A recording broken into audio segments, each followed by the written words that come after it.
Hi all, welcome back to retro focus. നമ്മളിന്ന് കൽക്കി കാണാൻ വേണ്ടി രാവിലെ പോകാട്ടോ. നല്ല മഴ ആയതുകൊണ്ട് എറണാകുളത്തേക്കൊന്നും പോകാൻ ഉദ്ദേശിച്ചിട്ടില്ല. പിറവത്ത് പോയി കാണാമെന്നാണ് വിചാരിച്ചേക്കുന്നത്. എൻ്റെ കൂട്ടത്തിൽ ഒരാളും കൂടെ ഉണ്ട്,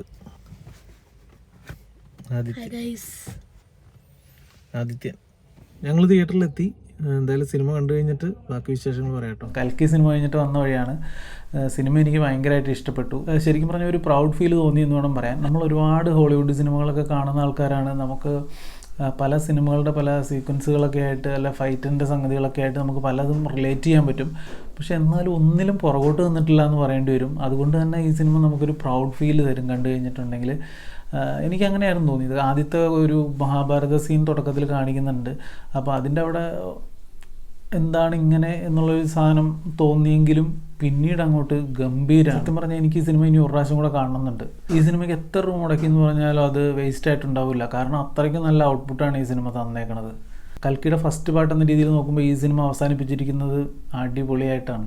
ആദ്യം തന്നെ പ്രഭാസിൻ്റെ ഒരു കാര്യം പറയാം. പ്രഭാസ് ഇപ്പോൾ ഇതിനു മുമ്പിലത്തെ പല ചിത്രങ്ങളും കയ്യിൽ നിന്ന് പോയെങ്കിലും ബാഹുബലി എന്ന് പറഞ്ഞൊരു സിനിമ തന്ന ആളാണ് പുള്ളി. അതുപോലത്തെ ഒരു സാധനം വീണ്ടും തന്നിരിക്കുന്നുള്ള കാര്യം ഉറപ്പാണ്. എത്ര സിനിമ പോയാലും ഇതിൻ്റെ റിസൾട്ട് ഗംഭീരമായിരിക്കും. ഇതിപ്പോൾ ഞാൻ ഓവറായിട്ട് പറയുകയാണോയെന്നൊന്നും എനിക്കറിയില്ല. നിങ്ങളെന്തായാലും പോയി കാണണം. പിന്നീടുള്ള അമിതാഭ് ബച്ചൻ്റെ ക്യാരക്ടറാണ് ഒരു രക്ഷയില്ല. എന്ത് പറഞ്ഞാലും മതിയാവില്ല. അതുപോലെയാണ് ആ സംഭവം ചെയ്തു വെച്ചേക്കുന്നത്. പ്രഭാസും അമിതാഭ് ബച്ചനും തമ്മിലുള്ള ഫൈറ്റ് സീക്വൻസുകളൊക്കെ ഉണ്ട്. അതൊക്കെ അടിപൊളിയായിട്ടാണ് ചെയ്തു വെച്ചേക്കണത്. പിന്നെ ഓരോരുത്തരും എടുത്തു പറയണം. അതായത് കമൽഹാസനുണ്ട്, അമിതാഭ് ബച്ചനുണ്ട്. ഇവരൊക്കെ പ്ലേസ് ചെയ്തേക്കുന്നത് ഭയങ്കര ഇതാണ്. ക്യാമിയോ റോളുകളൊക്കെ കൊടുത്തിട്ടുണ്ട്. അതെല്ലാം നന്നായിട്ട് വന്നിട്ടുണ്ട് കേട്ടോ. കൂടുതൽ കഥയുടെ കാര്യങ്ങളോ മറ്റൊന്നും പറയാൻ നിൽക്കണം, ഒന്നും സ്പോയിൽ ചെയ്യണില്ല. നിങ്ങളെല്ലാവരും എന്തായാലും തിയേറ്ററിൽ പോയി ധൈര്യമായിട്ട് കണ്ടോ.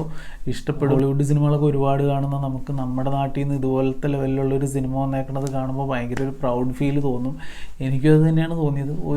ഒരു രീതിയിലും ആരെയും കുറ്റം പറയാനോ അതിൻ്റെ കുറവുകൾ പറയാനോ ഒന്നും നിൽക്കുന്നില്ല. ഇതുപോലത്തെ സിനിമകൾ കാണാൻ ആഗ്രഹിക്കുന്നവരെന്തായാലും ഈ സിനിമ പോയി കാണണം. ഞാൻ എന്തായാലും ഒരിക്കൽ കൂടി ഈ സിനിമ കാണാൻ തീരുമാനിച്ചിട്ടുണ്ട്. ഇതൊക്കെയാണ് ഇന്നത്തെ സിനിമയുടെ വിശേഷങ്ങൾ. മറ്റൊരു വീഡിയോ പിന്നീട് കാണാം. താങ്ക്